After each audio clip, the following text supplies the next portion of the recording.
¿Dónde más iré, Dios? ¿Dónde más iré? Tienes palabras de vida eterna. ¿Dónde más iré, Dios? ¿Dónde más iré? Tienes palabras de vida eterna. ¿Dónde más iré, Dios? ¿Dónde más iré? Tienes palabras de vida eterna. ¿Dónde más iré, Dios? ¿Dónde más iré? Tienes palabras de vida eterna.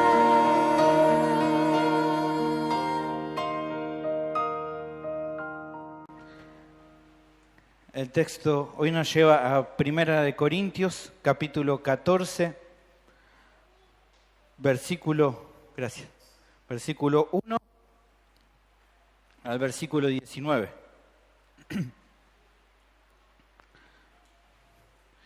Dice la palabra del Señor, entonces acompáñenme en la lectura de hoy. Seguid el amor y procurad los dones espirituales, pero sobre todo que profeticéis. Porque el que habla en lenguas no habla a los hombres, sino a Dios, pues nadie le entiende, aunque por el Espíritu habla misterios. Pero el que profetiza habla a los hombres para edificación, exhortación y consolación. El que habla en lengua extraña, a sí mismo se edifica, pero el que profetiza edifica a la iglesia. Así que quisiera que todos vosotros hablaseis en lenguas, pero más que profetizaseis, porque mayor es el que profetiza que el que habla en lenguas, a no ser que las interprete para que la iglesia reciba edificación. Ahora pues, hermanos, si yo voy a vosotros hablando en lenguas, ¿qué os aprovechará si no os hablare con revelación, o con ciencia, o con profecía, o con doctrina? Ciertamente las cosas inanimadas que producen sonidos, como la flauta o la cítara, si no dieren distinción de voces, ¿cómo se sabrá lo que se toca con la flauta o con la cítara? Y si la trompeta diere sonido incierto, ¿quién se preparará para la batalla? Así también vosotros, si por la lengua no dieres palabra bien comprensible, ¿cómo se entenderá lo que decís? Porque hablaréis al aire. Tantas clases de idiomas hay seguramente en el mundo, y ninguno de ellos carece de significado. Pero si yo ignoro el valor de las palabras, seré como extranjero para el que habla, y el que habla será como extranjero para mí. Así también vosotros, pues, que anheláis dones espirituales, procurad abundar en ellos para edificación de la iglesia. Por lo cual, el que habla en lenguas extrañas, pida en oración poder interpretarla. Porque si yo oro en lengua desconocida, mi espíritu ora, pero mi entendimiento queda sin fruto. ¿Qué pues? Oraré con el espíritu, pero oraré también con el entendimiento. Cantaré con el espíritu, pero cantaré también con el entendimiento. Porque si bendices solo con el espíritu, el que ocupa lugar de simple oyente, ¿cómo dirá el amén a tu acción de gracias? Pues no sabe lo que has dicho. Porque tú a la verdad bien das gracias, pero el otro no es edificado.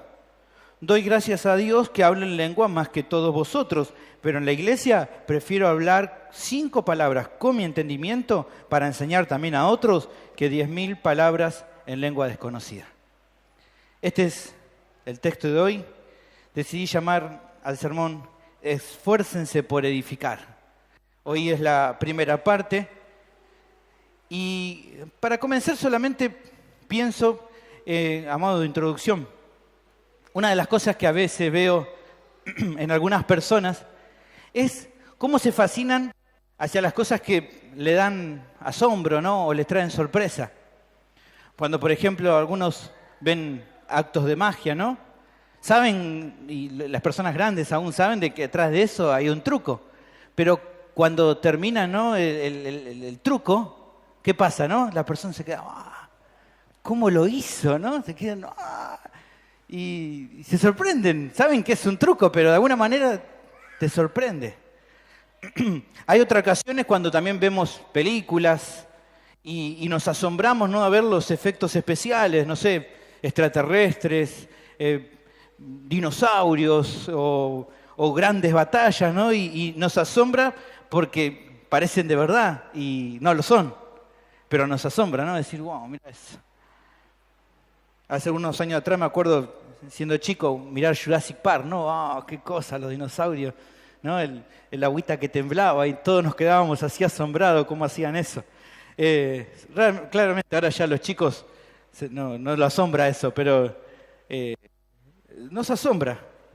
Y ni que hablar cuando hay noticias o cosas que pasan, que nos enteramos que aparte de ser asombrosas son reales. Qué sé yo, por ejemplo, a veces cuando alguien rompe un récord Guinness, ¿no? De algo de, no sé, comer 80 hamburguesas o cosas así, viste, raras, subirse hasta qué piso y cruzar y cosas así.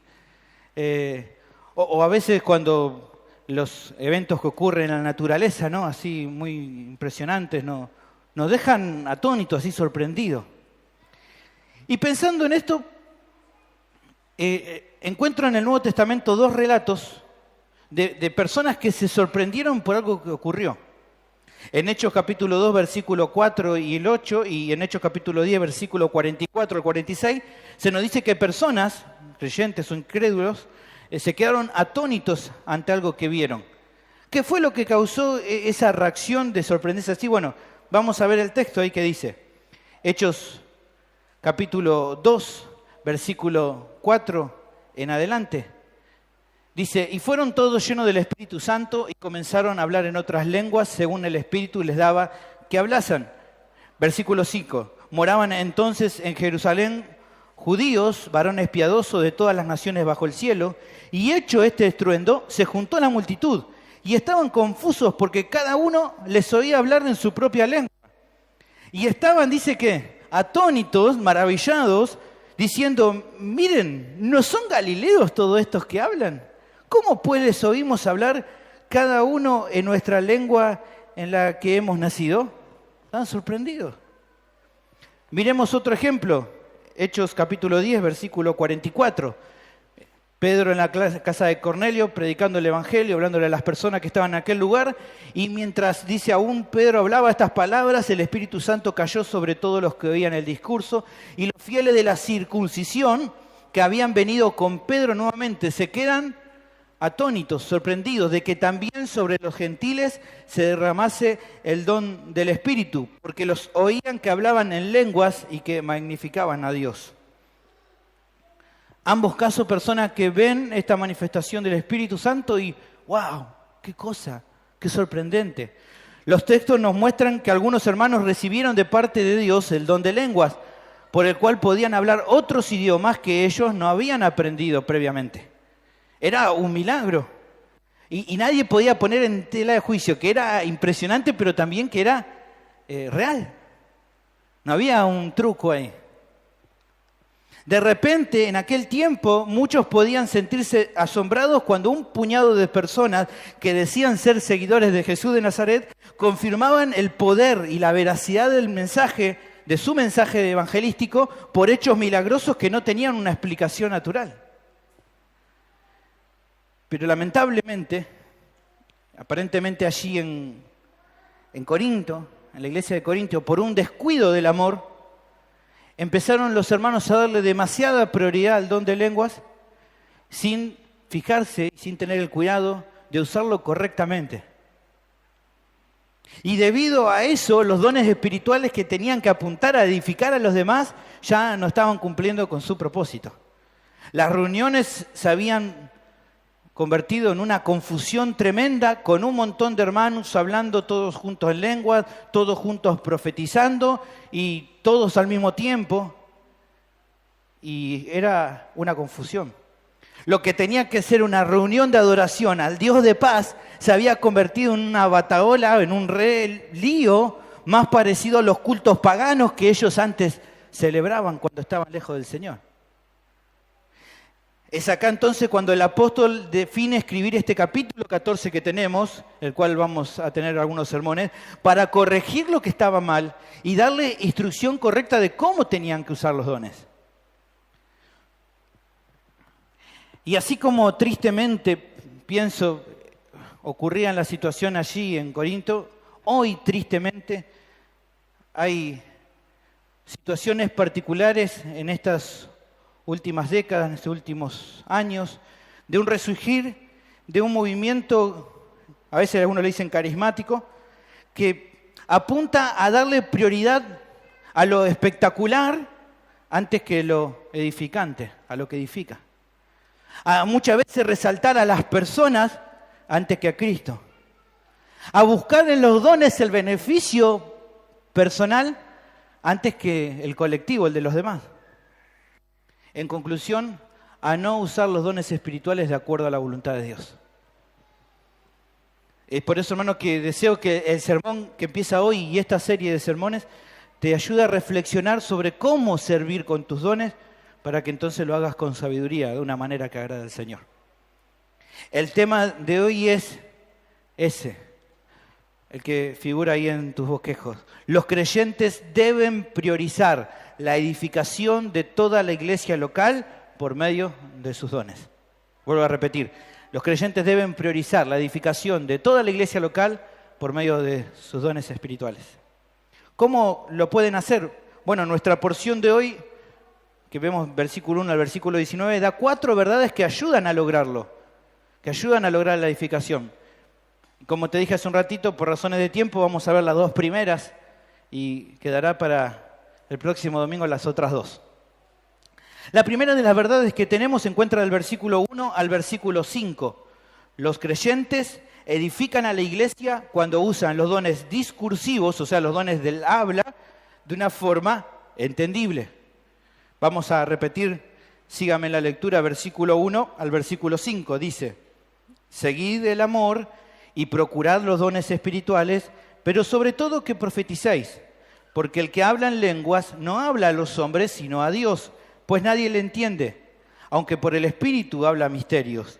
Pero el que profetiza habla a los hombres para edificación, exhortación y consolación. El que habla en lengua extraña a sí mismo se edifica, pero el que profetiza edifica a la iglesia. Así que quisiera que todos vosotros hablaseis en lenguas, pero más que profetizaseis, porque mayor es el que profetiza que el que habla en lenguas, a no ser que las interprete, para que la iglesia reciba edificación. Es claro, hermano, que el capítulo 12 y el capítulo 13 son la base para la instrucción que se va a dar en el 14. ¿Se acuerdan que dijimos que del 12 al 14 hay todo un hilo de pensamiento que lleva una secuencia de lo que Pablo está queriendo hablar? Entonces el capítulo 12 y 13 son la base para este capítulo 14. Si vos estás ahí conmigo, fíjate que terminando el capítulo 12, el versículo 31, finaliza el capítulo 12 animando a los hermanos, fíjense, versículo 31, animando a procurar pues los dones mejores, ¿no? Así dice versículo 31. O sea, cuando habla de los dones mejores, habla de los que dan más beneficio para el cuerpo de Cristo. Y luego de eso dice, bueno, más muestra un camino aún más excelente y entra al capítulo 13, que es el capítulo del amor. Y entonces, ya con eso en mente, capítulo 12, capítulo 13, es que llegamos al capítulo 14, donde entonces en esa secuencia de lo que viene hablando, como para una introducción, recuerda lo que dice y ahora agrega lo que corresponde, que ¿qué es? Sigan el amor, de acuerdo a lo que dijo recién, y procuren los dones espirituales, los mejores, que dijo en el capítulo 12. Pero sobre todo, que profetizáis.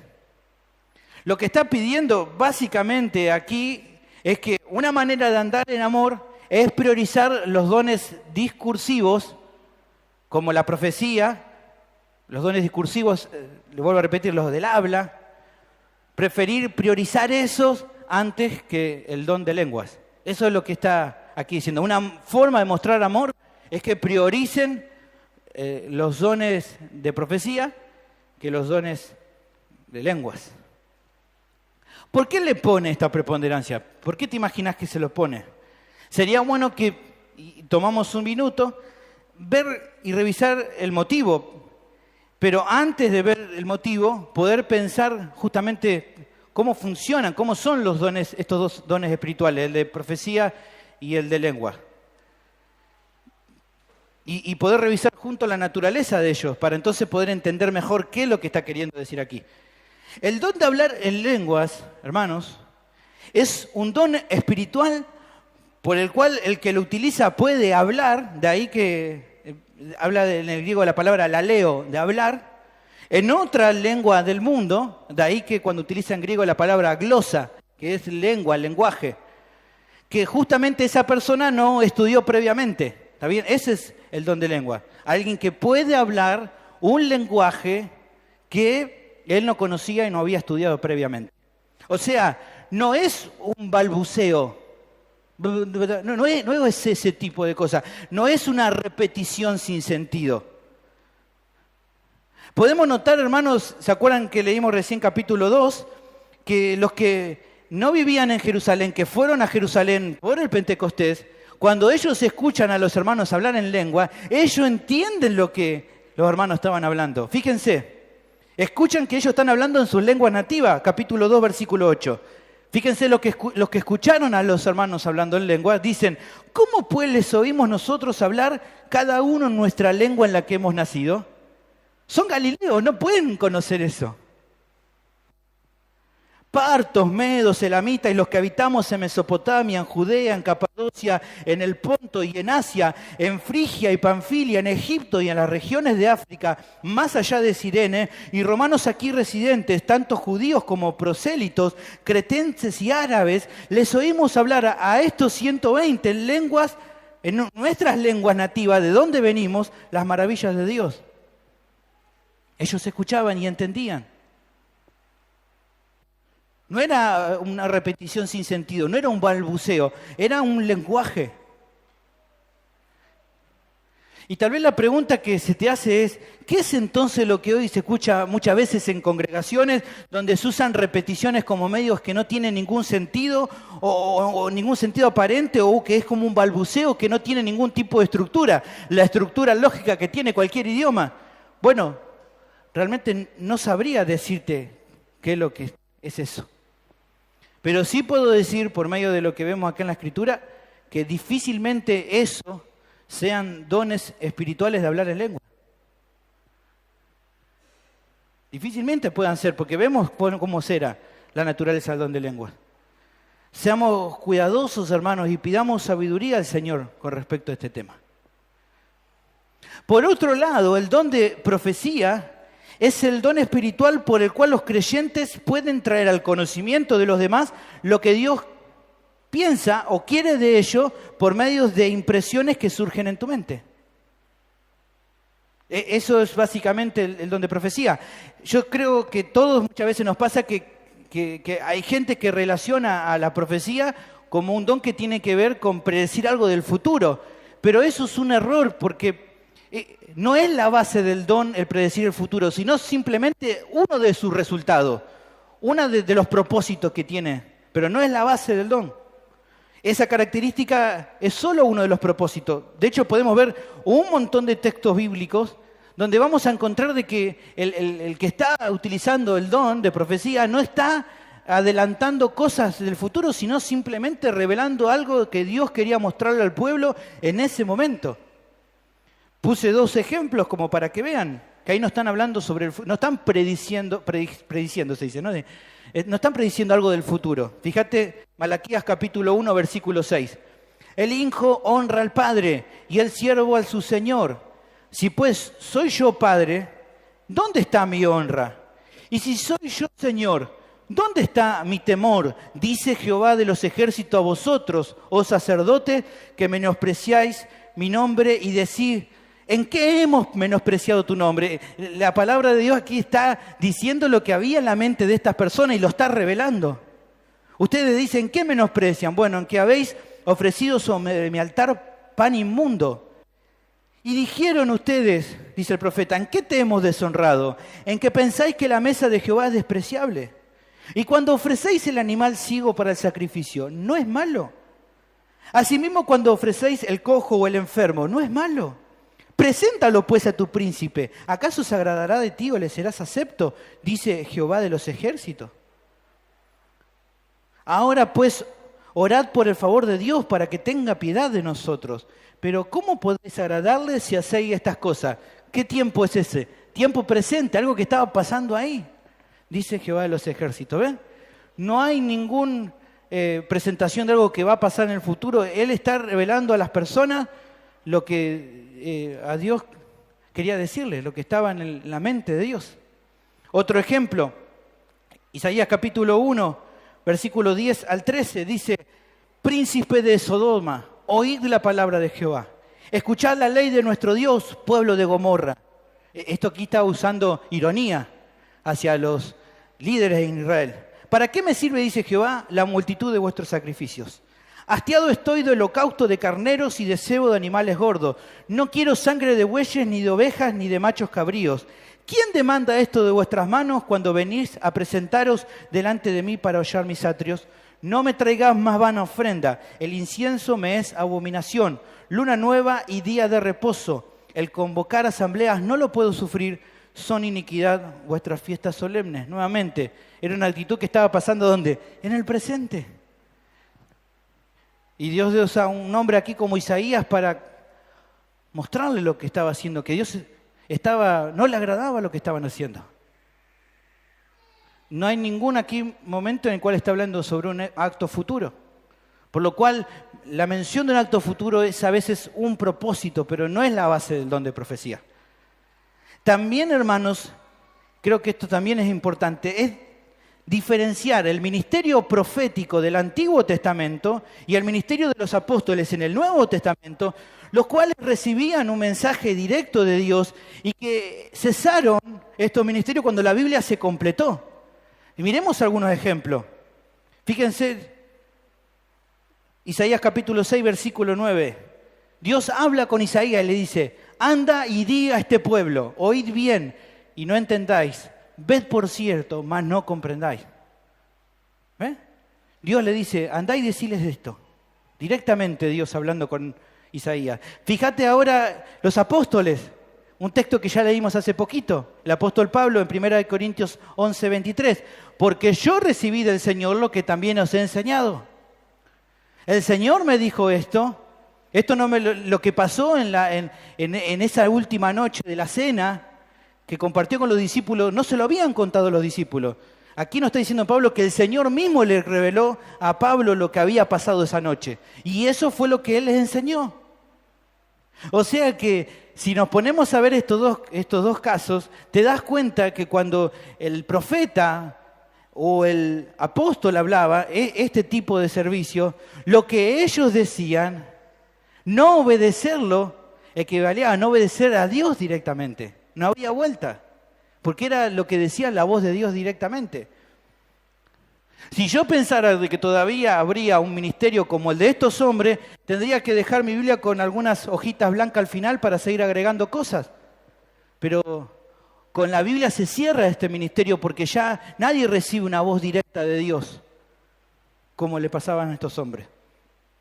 Por eso diferenciamos esos ministerios con el don de profecía que los creyentes, según nuestro texto, pueden tener y que se le pide a los demás que sea evaluado. Más adelante vamos a ver capítulo 14, versículo 29, que dice: asimismo, los profetas, ya no los que vimos los profetas del Antiguo Testamento, ahí no había que evaluar nada, ahí había que hacerle caso al profeta, porque si no le hacía caso, el castigo de Dios iba a venir sobre el pueblo. Acá dicen otro tipo de profecía, en los cuales cuando hablen esas profecías, hablen 2 o 3 y los demás evalúen, juzguen.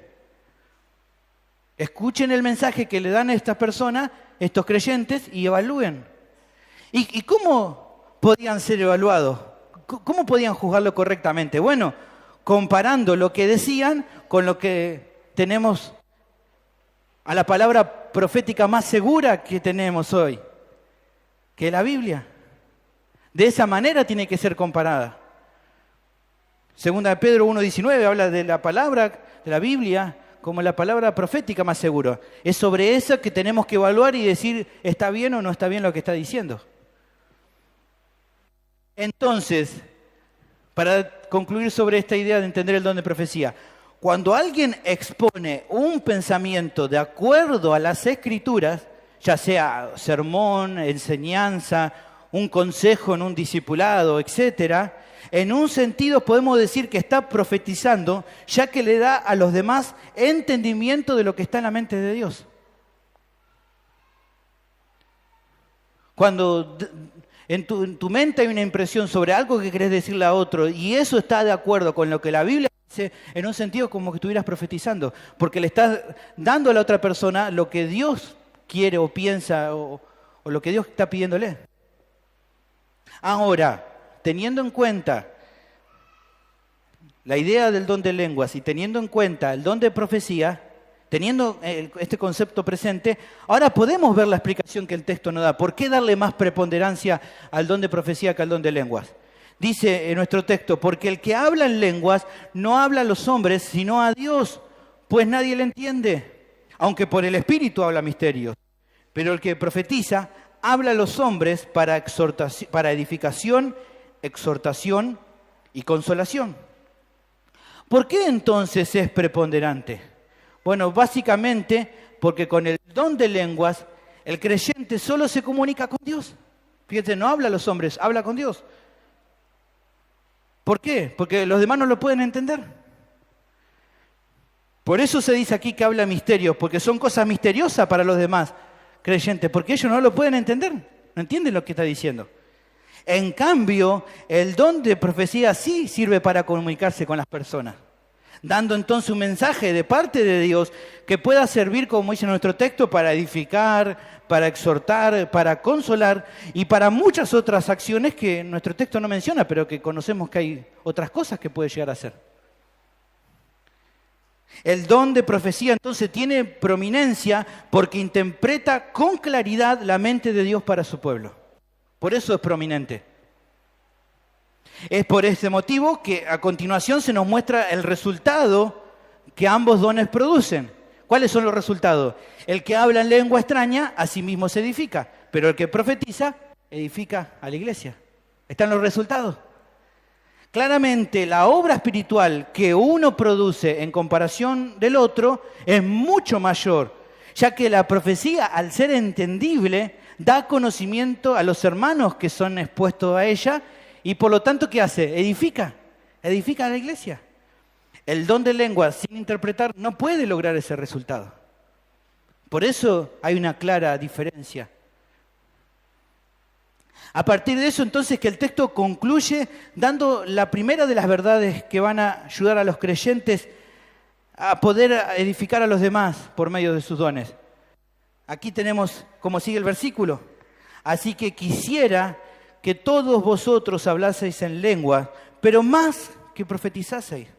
Porque mayor es el que profetiza que el que habla en lenguas, a no ser que las interprete para que la iglesia reciba edificación. Es raro, algunos tienen dudas sobre qué estaba queriendo decir aquí. El apóstol lo que está marcando esencialmente es que no tiene problemas con el don de lengua. Él no tiene ningún problema. ¿Por qué? Porque él sabe que el que lo da es el Espíritu Santo.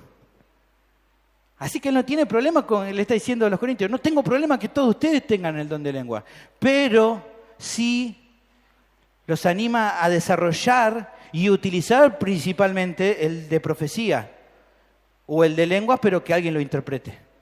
Eso es lo que está marcando.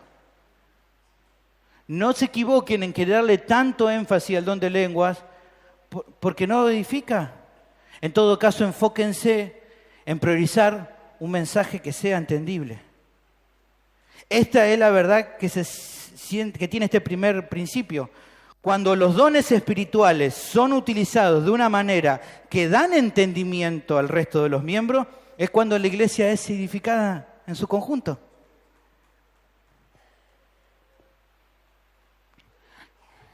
Y lamentablemente, hermanos, se ha perdido de vista esta idea. Por alguna razón las iglesias han dejado de prestar atención a la importancia de dar un mensaje que las personas entiendan. Y se intenta muchas veces dar mensajes que afecten a las emociones. Porque muchos piensan que la mente no es tan importante en el ejercicio de la fe.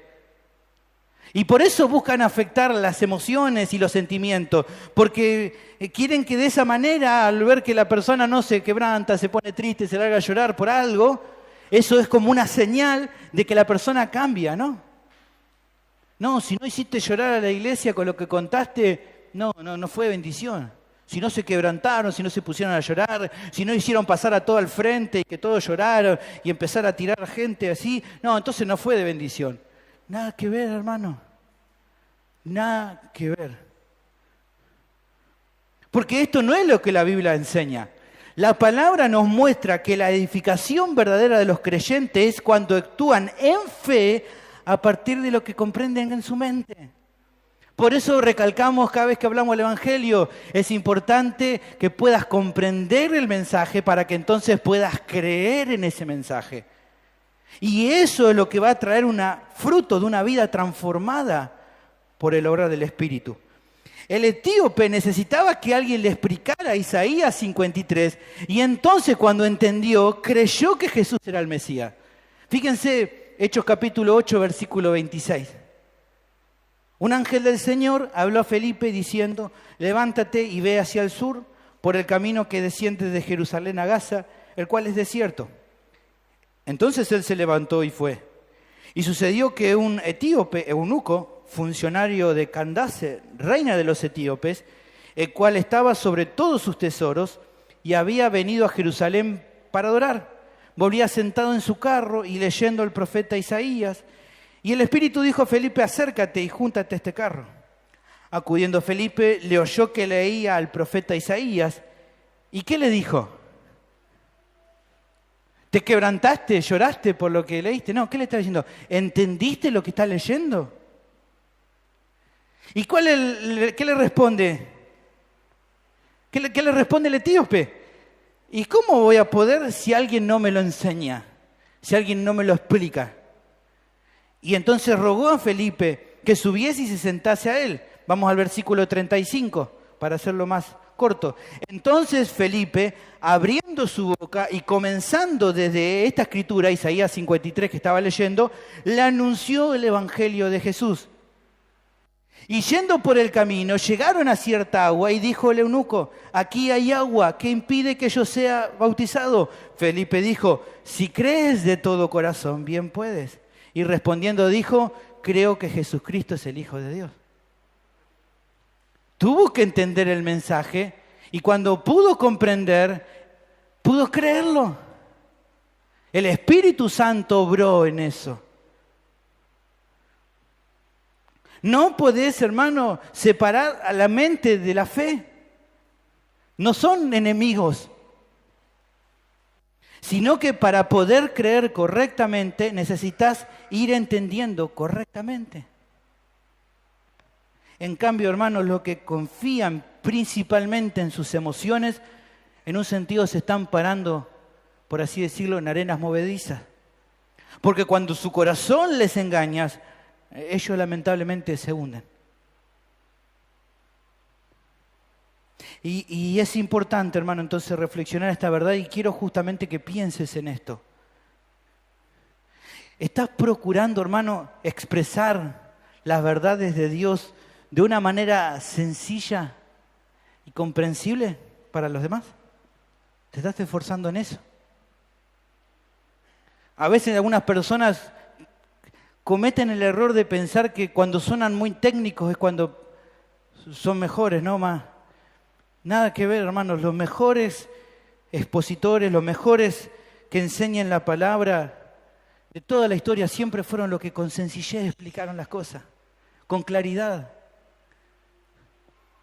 para que todos lo puedan entender, desde un niño hasta un anciano. Otra pregunta que se me ocurre es, ¿te das cuenta, hermano, que el deseo del Señor es siempre que busques primeramente edificar a los demás por medio de tus dones? Una y otra vez vemos esto. Y la siguiente pregunta sería, ¿estás buscando afectar la mente de las personas cuando les explicás, cuando les enseñás, cuando les hablás, cuando predicás el Evangelio? ¿O solo tal vez te enfocaste en sus emociones? ¿Cuál fue el mensaje que le diste? Y en vos, ¿qué tiene prioridad? ¿Una fe que es afectada por los sentimientos o por lo que entendés?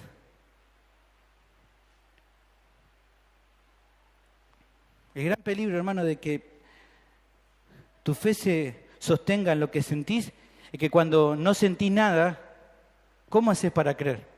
Cuando las cosas no van bien, ¿cómo haces para creer? Por eso tu fe no tiene que estar puesta en lo que sentís, sino en lo que Dios nos habla por medio de su palabra. En el carácter de que Dios es fiel para sostenerte. En la realidad que veamos en la escuela bíblica de que para Dios no hay nada imposible. Eso es lo que tiene que sostener tu fe. Y no lo que a vos te pasa o a lo que vos sentís. La siguiente de las verdades la encontramos del versículo 6 al 12.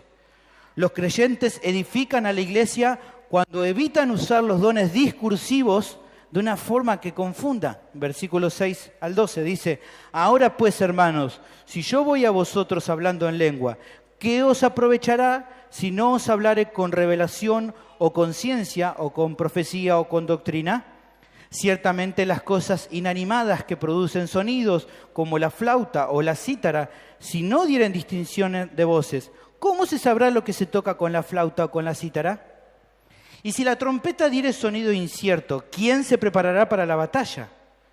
Así también vosotros, si por la lengua no diereis palabra bien comprensible, ¿cómo se entenderá lo que decís? Porque hablaréis al aire.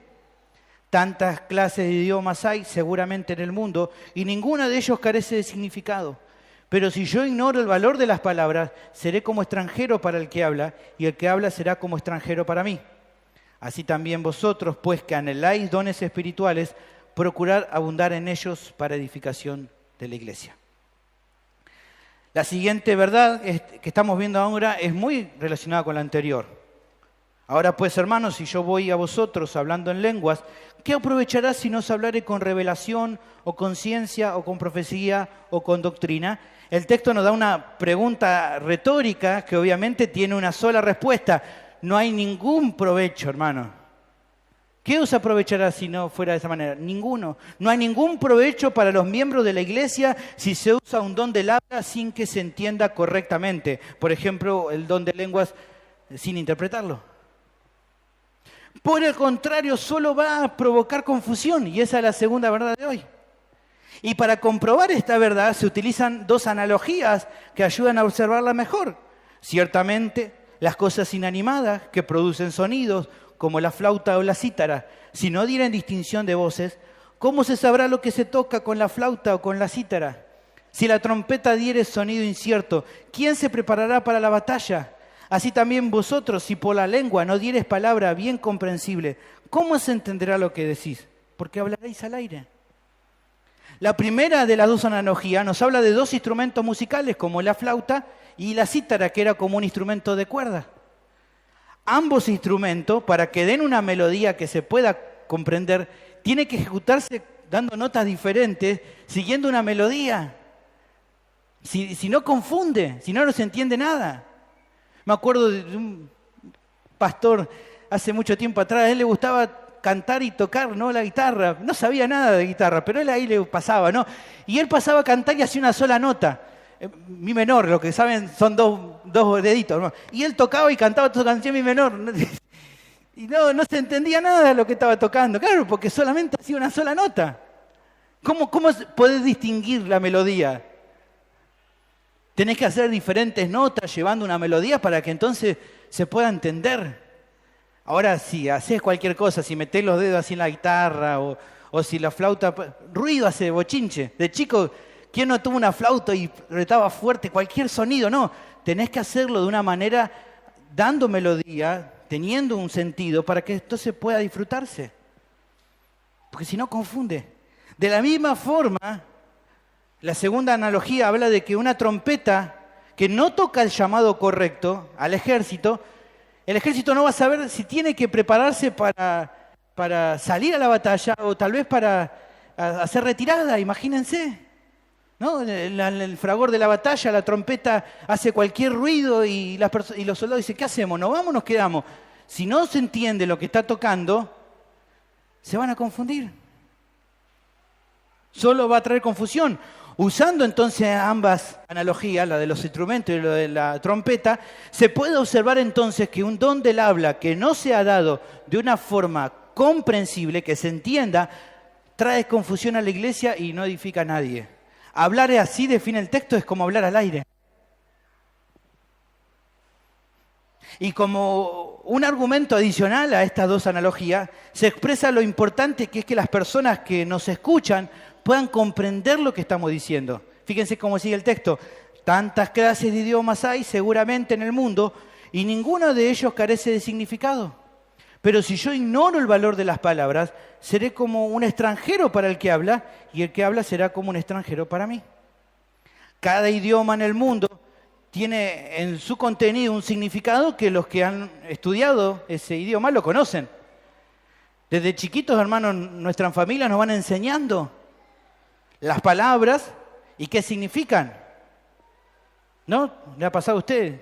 Mira eso que dice, bueno, púlpito, no sé, ¿no? Y silla, ¿no? Y somos chiquitos, vamos repitiendo y vamos entendiendo cómo se dice y qué significa.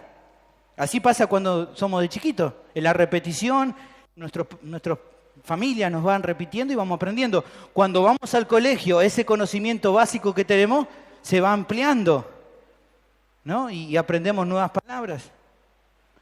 Y así ocurre en cada lugar del mundo. Cada idioma tiene un significado y necesitamos aprenderlo para darnos a entender con los demás. Ahora, si intentamos comunicarnos con una persona que no hable nuestro mismo idioma, se va a notar que soy como un extraño para él. Y él va a ser un extraño para mí. ¿Quién no te ha pasado una vez hablar con un extranjero, no? Y no entendés nada. En un viaje me ha pasado hablar con alguno que me hablaba en inglés y yo decía, no entendía nada, pero tenía que hacer como que no entendía nada. La verdad, pero él pensaba que sí, ¿no? Tenía que hacer... Y a veces pasa eso, no entendés, y es un extranjero y vos un extranjero para él. Solamente eso ¿qué puede producir? Confusión, malos entendidos. Si hablés, hermanos, seamos conscientes, hablando con personas que utilizamos el mismo idioma, tenemos malos entendidos, la verdad. ¿Cuánto más con los que no hablan nuestra misma lengua? Es por eso que finalmente se nos anima a considerar que para evitar la confusión tenemos que procurar abundar en el uso correcto de los dones. Así termina el texto, dice, así también vosotros, pues que anheláis dones espirituales, procurar abundar en ellos para edificación de la iglesia. Y me gustaría que miremos juntos un ejemplo hermoso, como un mensaje dado con entendimiento obró en los demás. Te animo, si querés, que me sigas en la lectura de Nehemías capítulo 8, versículos 5 al 12. Fíjate lo que pasa aquí. Y mirémoslo juntos para entender qué importante que es entendernos. Dice, abrió pues Esdras el libro a ojos de todo el pueblo, porque estaba más alto que todo el pueblo. Y cuando lo abrió, todo el pueblo estuvo atento. Bendijo entonces Esdras a Jehová, Dios grande. Y todo el pueblo respondió, amén, amén, alzando sus manos. Y se humillaron y adoraron a Jehová inclinados a tierra. Muchas veces miramos este texto y damos gracias por la vida de Esdras, pero miremos también el trabajo del resto. Y los levitas, Jesúa, Bani, Serebías, Jamín, Acub, Sabetai, Odías, Maasías, Kelita, Azarías, Josabed, Anán y Pelaía, hacían entender al pueblo la ley, y el pueblo estaba atento en su lugar. Y leían en el libro de la ley de Dios claramente y ponían el sentido de modo que entendiesen la lectura. Y Nehemías el gobernador y el sacerdote Esdras escriba y los levitas que hacían entender al pueblo dijeron a todo el pueblo, día santo es a Jehová nuestro Dios. No os entristezcáis ni lloréis, porque todo el pueblo lloraba oyendo las palabras de la ley. Luego les dijo, id, comed grosuras y bebed vino dulce y enviad porción a los que no tienen nada preparado, porque día santo es a nuestro Señor. no os entristezcáis, porque el gozo del Señor es vuestra fuerza. Los levitas pues hacían callar a todo el pueblo, diciendo, callad, porque es día santo, y no os entristezcáis. Y todo el pueblo se fue a comer y a beber, y a obsequiar porciones, y a gozar de grande alegría. ¿Por qué? Porque habían entendido las palabras que les habían enseñado. Nehemías capítulo 8, versículo 12, o 5 al 12, este texto nos muestra a los levitas sirviendo al pueblo, ¿no? Es todo esto que nombré. Antes de nombrarlo hoy, los practiqué para no equivocarme, ¿no? Son un montón. ¿Y qué es lo que estaban haciendo estos levitas? Bueno, entendamos la situación. La ley de Dios, que estaba leyendo Esdras, estaba escrita en hebreo. ¿Está bien? Y los judíos que habían vuelto del exilio, que habían vuelto desde Babilonia allí a Jerusalén, no hablaban hebreo, hablaban arameo, porque era la lengua con la cual ellos se habían adaptado a la nueva ciudad. Entonces, ¿qué es lo que está diciendo aquí el texto? Que los levitas escuchaban lo que leía Esdras en hebreo, en la ley de Dios, e interpretaban y traducían al arameo para que entonces sus hermanos judíos pudieran entender lo que estaba leyendo Esdras. Interpretaban la escritura y la traducían a un idioma que ellos pudieran conocer. Y cuando escucharon las palabras y tuvieron entendimiento de lo que decía, sus corazones se quebrantaron al escuchar la palabra de Dios. ¿Se quebrantaron? Su corazón se quebrantaron y no hizo falta una manipulación emocional. No hizo falta que contaran una historia triste, que hicieran que todos se pusieran mal. No hizo falta poner un tecladista que hiciera música de fondo o que cantaba un coro de oración o una canción lenta. No hizo falta nada de eso, hermano. Fue la voz de Dios escuchada con fidelidad a través de aquellos hombres que interpretaban correctamente y que ponían en la mente de las personas el mensaje de Dios para sus vidas. Solo eso hizo falta, hermano. Porque eso es lo que trae arrepentimiento y fe cuando la palabra de Dios es predicada fielmente. Eso es lo que edifica y trae frutos de cambios visibles en la vida de las personas, no la manipulación de las emociones. Lo que expongo en esta segunda verdad me hace reflexionar. A la hora que predicas el Evangelio, a la hora que das un consejo en un discipulado o a un hermano que conoces, o a la hora de enseñarle algo espiritual a alguien, ¿a qué le estás dando prioridad? ¿A un mensaje emocional? ¿A un consejo basado en tus experiencias personales? ¿O a lo que la Biblia te dice? En los últimos años, hermanos de la iglesia, existe también un recurso muy utilizado al que se le llama interpretación devocional. ¿Qué es esto? Bueno, lo que se hace con este método es tomar una porción bíblica, sacarla del contexto y darle una interpretación personal, estilo, viste, perlita bíblica. Saco el versículo, lo leo y digo, bueno, esto es para mí. Esto es para mi problema, creo que Dios me está hablando a mí, me está diciendo de que yo te sostendré, esto para mí.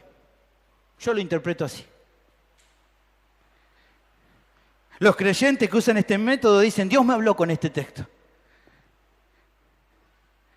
Sin haber hecho el mínimo esfuerzo de entender si en ese pasaje Dios realmente está hablando lo que ellos creen que Él dijo. No se preocuparon a ver qué es lo que decía antes, qué es lo que dice después, de quién está hablando, qué es lo que acá dice la palabra, para intentar entender si realmente lo que entendieron es lo que Dios estaba hablando en ese texto. No hacen ese esfuerzo e interpretan lo que a ellos les parece bien y entonces hacen una interpretación devocional propia del texto. Y no es lo que Dios dice. Y eso es terrible, hermanos. ¿Saben por qué es terrible? Porque estoy diciendo y afirmando que Dios dijo algo que Dios no dijo. Sé sincero, ¿no te pasa que a veces cuando alguien dice, no, porque me dijeron que dijiste esto de mí, ¿es verdad? Y vos te pones como loco. Yo no dije eso. Yo no lo dije. ¿Cómo te pones cuando te malinterpretan? ¿Y cómo te crees que se pone Dios cuando lo malinterpretamos? Y como si este método no fuera peligroso, ya sea en su propia vida, utilizan muchas veces esta forma de interpretar para enseñar a los demás un supuesto mensaje de parte de Dios que no se han esforzado por corroborar si es correcto. Vamos a seguir hablando más adelante de este tema porque así han surgido cosas como predicación alegórica, encontrar, qué sé yo, no sé, en cada guedeja de Sansón un significado y cosas así media raras que decir, la Biblia no dice eso, Dios no quiso decir eso. Y no solo lo interpreta mal para su vida, sino que también a otros le dicen eso. Cuando tendríamos que esforzarnos por corroborar si lo que está diciendo es correcto. Así como hacía la iglesia en Berea cuando recibió la enseñanza de Pablo, ¿se acuerdan? Hechos capítulo 17, versículo 10 al 12. Dice la palabra del Señor, inmediatamente los hermanos enviaron de noche a Pablo y a Silas hasta Berea, y ellos habiendo llegado entraron en la sinagoga de los judíos, y estos eran más nobles que los que estaban en Tesalónica, pues recibieron la palabra con toda solicitud, escudriñando cada día las Escrituras para ver si estas cosas eran así. Y una vez que escudriñaron, y una vez que se dieron cuenta que era correcto, dice que, versículo 12, así que creyeron muchos de ellos, y muchas griegas de distinción y no pocos hombres. ¿Ven? Entendieron y creyeron.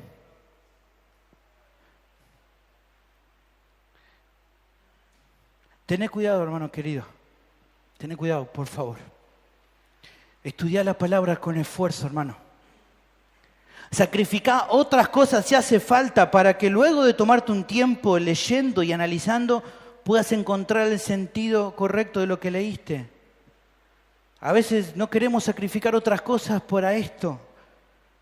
Dejá de lado los conceptos personales que tenga y acercate a la Escritura con humildad y reverencia. Algunos dicen, pero me cuesta mucho, y generalmente muchos de los pasajes de la Biblia se van entendiendo simplemente al leerlo una y otra vez dentro del párrafo que está. Hay textos que son difíciles, sí. Cada 2 meses tenés un tiempo de pregunta y respuesta para sacarte esa duda, pero algunos textos es sencillamente leyéndolo, viendo qué venía diciendo, qué sigue diciendo. Lo que pasa es que la lectura devocional que muchos hacen, o la interpretación devocional, mejor dicho, es más fácil. Para los que son vagos con leer y estudiar, les resulta sencillo. ¿Para qué esforzarme? Pero entender la palabra lleva esfuerzo, hermano, lleva tiempo. No podés acercarte así nomás a la Biblia. Y si tenés duda, de última, consultá a un hermano maduro que te pueda ayudar. Pero siempre, hermano, la clave es el esfuerzo personal. Es tiempo, es dedicación. Es ejercitar la mente para entender las más profundas riquezas que la Biblia tiene. No hay un mayor desafío que ese, hermano. No hay desafío más hermoso que podés emprender este año que comienza y todos los que te resten de vida. Entrar en la profundidad, ir viendo lo que Dios te habla por medio de su palabra. Porque te va a beneficiar en el presente, pero tienen resultados que alcanzan a la eternidad. Mi pregunta, hermano, es, con sinceridad, ¿estás haciendo este esfuerzo? ¿Te estás esforzando en esto?